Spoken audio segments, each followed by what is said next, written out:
Dios les bendiga, hermanos. Les saluda su pastor Joel Girón. Quisiera tener con ustedes un estudio bíblico y tratar de contestar una pregunta que me hicieron llegar a través de WhatsApp. Es una pregunta que a lo mejor nosotros nos hemos hecho en más de una ocasión. La pregunta dice: ¿por qué hay cristianos que son afectados por el COVID-19 si la Biblia dice que no te sobrevendrá mal ni plaga tocará tu morada? Una muy buena pregunta que da lugar a otras, como por ejemplo, ¿por qué sufren los cristianos? ¿Por qué grandes hombres de Dios mueren de cáncer, insuficiencia renal, diabetes o son víctimas de la violencia? Oré con tanta fe, pero Dios no lo sanó. ¿Por qué? ¿Dónde está Dios en esos momentos de dolor? Estas solo son unas cuantas preguntas que se derivan de la antes mencionada, que considero vale la pena contestar. ¿Por qué hay cristianos que son afectados por el COVID-19 si la Biblia dice que no te sobrevendrá mal ni plaga tocará tu morada? Quisiera mencionar que en lo que va de la cuarentena me he dado cuenta de dos pastores conocidos que han fallecido a causa del COVID-19 en Estados Unidos. Eran hombres que amaban a Dios profundamente y habían dedicado su vida, tiempo y recursos a la obra de Dios. Hace unos años atrás también vi partir a una niña de 10 años llamada Gaby. Algunos hermanos la recordarán. Oramos mucho por ella, hicimos ayuno, vigilia de oración. Comenzó a recuperarse, pero de un día para otro nos encontrábamos en un cementerio despidiendo su cuerpo. ¿Cómo enfrentamos estos momentos? Momentos difíciles, momentos de dolor. Como una última historia, hace algunos años también vi partir a un gran amigo, un gran padre, un gran esposo y un gran pastor, el hermano Oscar Guerrero, pastor en la Reina Chalatenango. Por muchos años luchó contra la insuficiencia renal, años en los que todos los lunes viajaba a San Salvador para las diálisis. Nunca se quejó, nunca murmuró. Estaba seguro que si esta vida era buena, la eternidad tendría que ser mucho mejor. No pudo ver crecer a sus hijos, verlos graduar. Mi querido amigo Oscar partió para estar con el Señor. ¿Qué respuesta damos a estas situaciones? ¿Qué respuesta damos a la pregunta ¿por qué hay cristianos que son afectados por el COVID-19 si la Biblia dice que no te sobrevendrá mal ni plaga tocará tu morada? Haciendo alusión al Salmo 91. ¿Qué nos enseña la Biblia al respecto? Quisiera compartir con ustedes 6 aspectos que nos ayudarán a darle respuesta a esta pregunta y a otras que tienen que ver con el sufrimiento del cristiano. 6 aspectos. En primer lugar, debemos comprender la soberanía de Dios. Ahora bien, ¿qué es la soberanía de Dios? La Biblia nos da la respuesta. Daniel capítulo 4, versículos 34 y 35 dice así: Mas al fin del tiempo, yo, Nabucodonosor, alcé mis ojos al cielo, y mi razón me fue devuelta, y bendije al Altísimo, y alabé y glorifiqué al que vive para siempre, cuyo dominio es sempiterno, y su reino por todas las edades.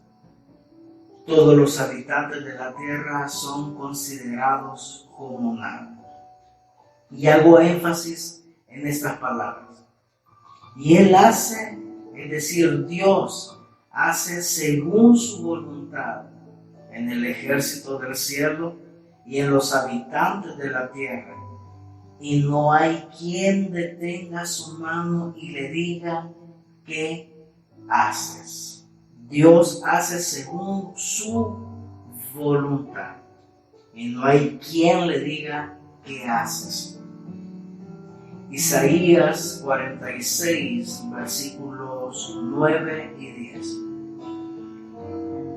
Acordaos de las cosas pasadas desde los tiempos antiguos, porque yo soy Dios y no hay otro Dios, y nada hay semejante a mí, que anuncio lo por venir desde el principio y desde la antigüedad, lo que aún no era hecho, que digo, y hago referencia a estas palabras: mi consejo permanecerá, y haré todo lo que quiero. Dios hace todo lo que Él quiere. En Efesios 1:11 leemos: en Él asimismo tuvimos herencia, habiendo sido predestinados conforme al propósito del que hace todas las cosas. Y nótese lo importante de estas palabras: según el designio de su voluntad. Según el designio de su voluntad. Estos pasajes bíblicos definen la soberanía de Dios como la facultad, la potestad, la autoridad de Dios de hacer, decidir y permitir que ciertas cosas sucedan según su voluntad. La facultad, la potestad, la autoridad de Dios de hacer, decidir y permitir que ciertas cosas sucedan según su voluntad.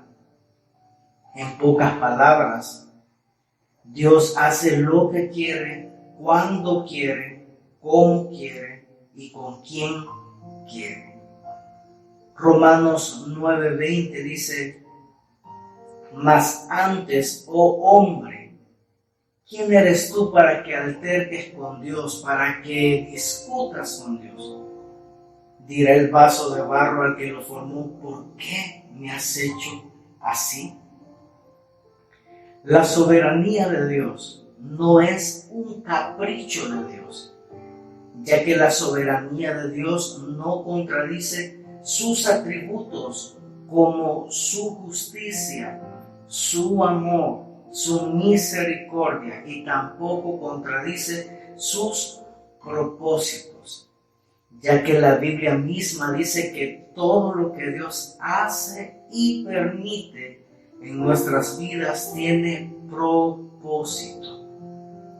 Romanos 8:28 dice así: y sabemos que a los que aman a Dios, todas las cosas les ayudan a bien, esto es, a los que conforme a su propósito son llamados. Todas las cosas ayudan a bien. Hemos hablado y definido la soberanía de Dios. En segundo lugar, dentro de la soberanía de Dios, vemos la voluntad permisiva de Dios. La voluntad permisiva de Dios. Esto quiere decir que Dios en su voluntad puede permitir que ciertas circunstancias lleguen a nuestras vidas, no como producto de la desobediencia a Dios, que es la causa de tantos males que nos acontecen, sino como parte de los procesos y propósitos de Dios para nuestras vidas. El proceso es lo que Dios permite que llegue a mi vida, lo que debo pasar, las circunstancias que debo enfrentar. Puede ser una enfermedad, la pérdida de un ser querido, un problema familiar o un desempleo. Esto sería el proceso. Ahora, el propósito es lo que Dios ha de enseñarme a través del proceso. El propósito es el para qué del proceso. ¿Qué es lo que Dios puede enseñarme a través del proceso de una enfermedad? Dios puede enseñarme a confiar en Él, a depender de Él, a depositarme en su voluntad. ¿Qué es lo que Dios puede enseñarme en el proceso de la pérdida de un ser querido? Dios puede enseñarme a encontrar consuelo y fortaleza en Él, a entender que la eternidad es mejor. También puede enseñarme que debo de hablarles de Cristo a mis familiares para que sean salvos. Y también Dios puede enseñarme a aceptar su voluntad. El ejemplo más grande de la voluntad permisiva de Dios la vemos en la vida de Job. En los capítulos 1 y 2 del libro de Job vemos cómo Dios permite ciertas circunstancias en la vida de este hombre. Y creo, sin temor a equivocarme, que Job era mejor cristiano que usted y que yo. En el capítulo 1, versículo 1, dice que Job era perfecto, recto, temeroso de Dios y apartado del mal. En el capítulo 1, versículo 5 nos dice que Job oraba a Dios por sus hijos. En el capítulo 1, versículo 8, Jehová presenta a Satanás las credenciales de Job. Y Jehová dijo a Satanás: ¿no has considerado a mi siervo Job, que no hay otro como él en la tierra, varón perfecto y recto, temeroso de Dios y apartado del mal? Jehová presentando a Satanás las credenciales de Job. En el capítulo 1, versículo 12, vemos la voluntad permisiva de Dios. Dice: dijo Jehová a Satanás: he aquí todo lo que tienes está en tu mano, solamente no pongas tu mano sobre él. Y salió Satanás de delante de Jehová. De los versículos 13 al 20 del capítulo 1 de Job, vemos el proceso al que Job fue sometido. En primer lugar, pierde todo lo material. En segundo lugar, pierde a sus hijos. En tercer lugar, vemos ya en el capítulo 2 que pierde a su mujer. Siempre en el capítulo 2 vemos como en cuarto lugar que pierde su salud. Una maligna llaga fue puesta sobre él. Y en quinto lugar, ¿cuál fue la actitud de Job ante esto y cuál debe de ser nuestra actitud ante las cosas que nos suceden o que Dios permite que nos sucedan? Job capítulo 1, versículo 20 al 22 dice así: entonces Job se levantó y rasgó su manto y rasuró su cabeza y se postró en tierra y adoró y dijo: desnudo salí del vientre de mi madre y desnudo volveré allá. Jehová dio y Jehová quitó, sea el nombre de Jehová bendito. En todo esto no pecó Job ni atribuyó a Dios despropósito alguno. Creo que ni usted ni yo nos hemos enfrentado a una situación como esta. Pero la vida de Job no termina en esta tragedia. El propósito de Dios era probar su fe, su obediencia. Y también el propósito de Dios era bendecirlo aún más. En Job capítulo 42, del 12 al 17, vemos lo siguiente. En primer lugar, Dios bendijo el postrer estado de Job más que el primero. Algunos dicen que Job pasó 7 años en esa prueba muy tremenda.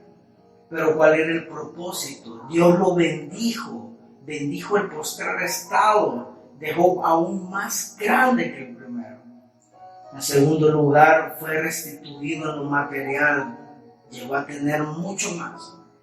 En tercer lugar, Dios le restituyó sus hijos, tuvo 7 hijos y 3 hijas, 10 en total. Y también fueron añadidos 140 años a la vida de Job.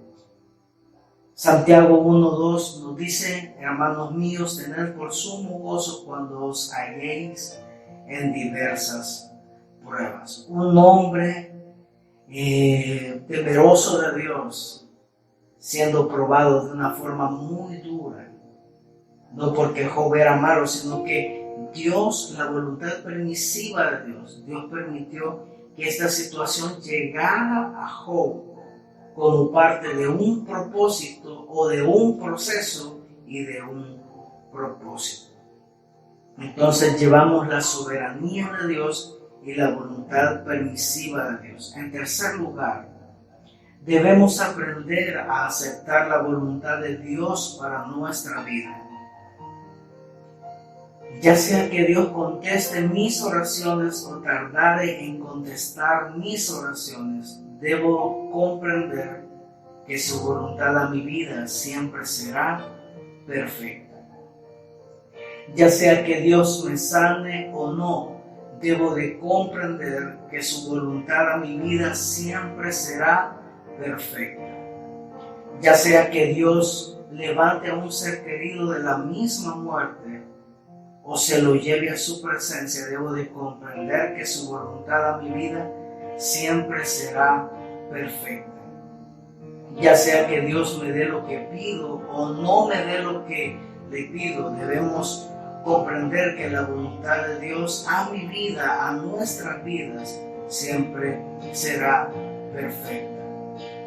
Romanos 12:2 dice: no os conforméis a este siglo, sino transformaos por medio de la renovación de vuestro entendimiento, para que comprobéis cuál sea la buena voluntad de Dios, agradable y perfecta. ¿Cómo es la voluntad de Dios para mi vida? Es buena, es agradable y es perfecta. Recuerde que nosotros amamos a Dios no por lo que nos da, no por lo que Él hace, sino que lo amamos y le servimos por lo que Él es. Él es el Rey de Reyes y Señor de Señores, el soberano de lo que está en el cielo, en la tierra y debajo de la tierra. Por eso amamos a Dios. Como un cuarto aspecto, debemos comprender que Dios está interesado en la eternidad. Dios está interesado en la eternidad. Filipenses 3:20 dice: mas nuestra ciudadanía está en los cielos, de donde también esperamos al Salvador, al Señor Jesucristo. Nosotros somos los que estamos interesados, sumamente interesados en la vida aquí en la tierra, pero Dios está más interesado en la eternidad. De esta manera, si un pastor o un fiel creyente mueren por causa de esta pandemia o por causa de otra enfermedad, no hay ningún problema. Dios ya pensó en la eternidad. Veamos algunos pasajes. Juan capítulo 11, versículo 25. Juan capítulo 11, versículo 25. Le dijo Jesús: yo soy la resurrección y la vida. El que cree en mí, aunque esté muerto, vivirá. Primera de Tesalonicenses 4:16. Porque el Señor mismo, con voz de mando, con voz de arcángel y con trompeta de Dios, descenderá del cielo, y los muertos en Cristo resucitarán primero. Apocalipsis 21:4 nos habla de algunas glorias del cielo, de la presencia de Dios, de estar en la presencia de Dios. Apocalipsis 21:4. Enjugará Dios toda lágrima de los ojos de ellos, y ya no habrá muerte, ni habrá más llanto, ni clamor, ni dolor, porque las primeras cosas pasaron. El Salmo 116:15 dice: estimada es a los ojos de Jehová la muerte de sus santos. Dios está interesado en la eternidad.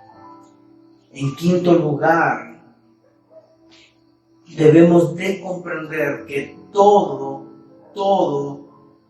es efecto y producto del pecado. ¿Por qué hay enfermedad? Por el pecado. Desde que Adán y Eva pecaron, se dio paso a la enfermedad, a la muerte, a la envidia, a las guerras, a los abortos, a las violaciones. Todo lo que vemos que está adoleciendo el mundo en la actualidad es producto del pecado. ¿Por qué un padre viola a su hija de 5 años, a su hijo? Por el pecado.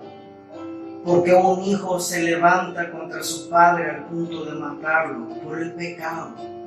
¿Por qué un joven agarra un arma y empieza a disparar dentro de un cine, matando a muchas personas? Por el pecado. ¿Qué hace que un presidente se levante contra otra nación? Por el pecado. En quinto lugar, todo lo que adolece a este mundo es producto del pecado. Y por último, el sexto aspecto que nos ayudará a contestar las preguntas más difíciles de la vida. Los cristianos no estamos exentos de los males que acontecen en este mundo. No estamos exentos. No es que el Salmo 91 falle. No es que Dios mismo falle. Dios en su palabra nos ha dicho que como cristianos vamos a pasar aflicciones. Dios va a permitir aflicciones, pruebas, enfermedades, persecuciones y hasta la muerte. Pero nuestra garantía es que sea lo que sea, Dios estará con nosotros, no nos abandonará jamás. Nuestra garantía es, ya sea que nos enfermemos o muramos o suframos, Dios ha prometido estar siempre con con nosotros. Y ya sea que muriésemos por alguna enfermedad o por causa de esta pandemia, no hay ningún problema porque nos espera una gloria mayor, que son las moradas eternas, habitando en la presencia misma de Dios, las glorias del cielo que hablábamos hace un momento. No hay muerte, no hay llanto, no hay enfermedad. Juan capítulo 16, versículo 33 dice: estas cosas os he hablado para que en mí tengáis paz. En el mundo tendréis aflicción, pero confiad, yo he vencido al mundo. Mateo 5:11 dice: bienaventurados sois cuando por mi causa os vituperen y os persigan y digan toda clase de mal contra vosotros mintiendo. Mateo 24:6 y 7: porque se levantará nación contra nación y reino contra reino, y habrá pestes y hambres y terremotos en diferentes lugares. Y esto solo será principio de dolores. ¿Hemos experimentado terremotos nosotros los cristianos? Claro que sí. ¿Hemos experimentado hambres? Claro que sí. ¿Hemos experimentado pestes? Claro que sí. ¿Hemos experimentado guerras? Claro que sí. Jesucristo mismo sintió en carne propia la aflicción. Lucas 22:44: y estando en agonía oraba más intensamente. Y estando en agonía oraba más intensamente, y era su sudor como grandes gotas de sangre que caían hasta la tierra. El profeta Eliseo, el hombre que con un manto golpeó el río Jordán y se dividió, el hombre que hizo flotar un hacha que había caído al río, la hizo flotar. Este hombre de Dios enfermó y murió de esa enfermedad. En el segundo libro de Reyes leemos, capítulo 13, versículo 14: estaba Eliseo enfermo de la enfermedad de que murió. Y descendió a él Joás, rey de Israel, y llorando delante de él dijo: Padre mío, carro de Israel y su gente de a caballo. Yo no he partido un río, no he hecho flotar ningún hacha. Y este hombre, a pesar de todo eso, enfermó y murió. No estamos exentos de las enfermedades, de las aflicciones, de las dificultades. El apóstol Pablo experimentó la aflicción. En la segunda carta a los Corintios, capítulo 11, versículo 24 al 26, dice el apóstol Pablo: de los judíos 5 veces he recibido 40 azotes menos uno. 3 veces he sido azotado con varas, 1 vez apedreado, 3 veces he padecido naufragio, 1 noche y 1 día he estado como náufrago en alta mar, en caminos muchas veces, en peligro de ríos, peligro de ladrones, peligro de los de mi nación, peligros de los gentiles, peligros en la ciudad, peligros en el desierto, peligros en el mar, peligros entre falsos hermanos. En la segunda carta a los Corintios, capítulo 12, versículos 7 y 9, dice Pablo: y para que la grandeza de las revelaciones no me exaltase desmedidamente, me fue dado un aguijón en mi carne, un mensajero de Satanás, que me abofetee, para que no me enaltezca sobremanera. Respecto a lo cual, miren lo que Pablo había hecho a causa de esta aflicción. Algunos dicen que era una enfermedad de la vista, no lo sabemos. Respecto a lo cual 3 veces he rogado al Señor que lo quite de mí.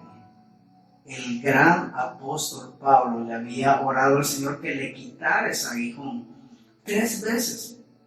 Y el Señor que le había dicho, y me ha dicho, bástate mi gracia, porque mi poder se perfecciona en la debilidad.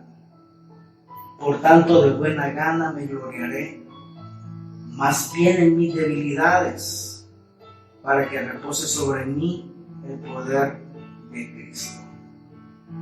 Es decir, que si Dios no me sana, me ha dejado el recurso de su gracia, bástate mi gracia. Si he estado orando por un familiar y Dios decide llevárselo, bástate mi gracia. Si he experimentado el dolor, situaciones difíciles, ¿qué me dice el Señor? Hijo, bástate mi gracia. Esteban, el diácono de la iglesia primitiva, fue apedreado. En Hebreos 11 encontramos 2 tipos de hombres de fe. Uno, a los que Dios les dio victoria y no tuvieron que pasar quizás situaciones extremas. Y 2, los que Dios les dio el privilegio de ofrecer su vida, de pasar situaciones extremas. Veamos el primer tipo de hombres. Hebreos 11, 32 al 34. ¿Y qué más digo? Porque el tiempo me faltaría contando de Gedeón, de Barak, de Sansón, de Jefté, de David, así como de Samuel y de los profetas, que por fe conquistaron reinos, hicieron justicia, alcanzaron promesas, taparon bocas de leones, apagaron fuegos impetuosos, evitaron filo de espada, sacaron fuerza de debilidad, se hicieron fuertes en batalla, pusieron en fuga ejércitos extranjeros. Y el segundo tipo de hombres de fe lo encontramos en Hebreos 11, del 35 al 38. Las mujeres recibieron sus muertos mediante resurrección. Y mire lo que le sucedió a estos hombres de fe, mas otros fueron atormentados, no aceptando el rescate a fin de obtener mejor resurrección. Otros experimentaron vituperios y azotes, y además de esto, prisiones y cárceles. ¿Ha estado usted preso por predicar el Evangelio? ¿Ha sufrido azotes por predicar el Evangelio? ¿Ha sido atormentado por predicar el Evangelio? Yo creo que usted y yo hemos pasado esto. Y sigue diciendo que otros hombres de fe fueron apedreados, aserrados, es decir, partidos por la mitad, puestos a prueba, muertos a filo de espada. Anduvieron de acá para allá cubiertos de pieles de ovejas y de cabras, pobres, angustiados, maltratados, de los cuales el mundo no era digno, errando por los desiertos, por los montes, por las cuevas y por las cavernas de la tierra. No estamos exentos a pasar estas situaciones. Recuerde la voluntad permisiva de Dios. Es por eso que no estoy de acuerdo con el evangelio que muchos predican, que al venir a Cristo se acaban los problemas, se acaba el dolor, se acaba todo. No, es parte de los procesos y propósitos de Dios que ciertas cosas acontezcan a nuestra vida para poder fortalecer nuestra fe.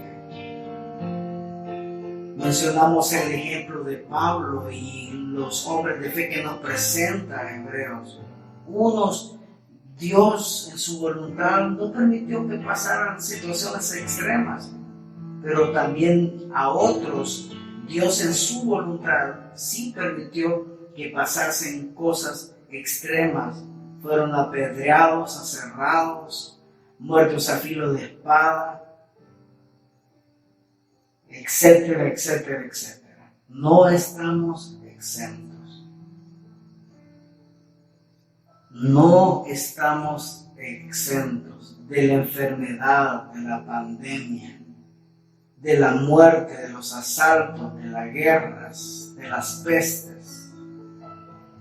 Para terminar, retomo las palabras del apóstol Pablo en Romanos 8:35 al 39. ¿Quién nos separará del amor de Cristo? ¿Tribulación o angustia? Haciendo un paréntesis, o el COVID-19, o persecución, o hambre, o desnudez, o peligro, o espada. Como está escrito, por causa de ti somos muertos todo el tiempo y somos contados como ovejas de matadero. Antes, en todas estas cosas, somos más que vencedores por medio de aquel que nos amó.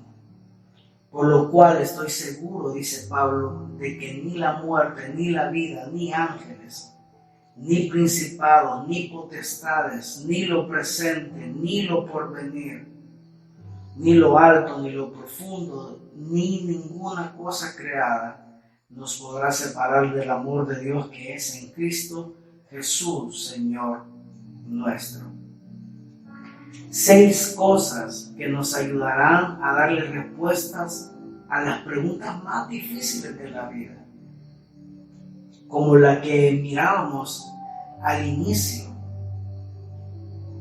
que decía: ¿por qué hay cristianos que son afectados por el COVID-19 si la Biblia dice que no te sobrevendrá mal ni plaga tocará tu morada? O preguntas como: ¿por qué sufren los cristianos? ¿Por qué Dios se llevó a mis seres queridos si oramos? 6 cosas que nos ayudarán a contestar esas preguntas. 1, la soberanía de Dios. Número 2, comprender la voluntad permisiva de Dios. Número 3, aceptar la voluntad de Dios. Número 4, comprendiendo que Dios está interesado en la eternidad. Número 5, entendiendo que las cosas que adolecen a este mundo es producto y efecto del pecado.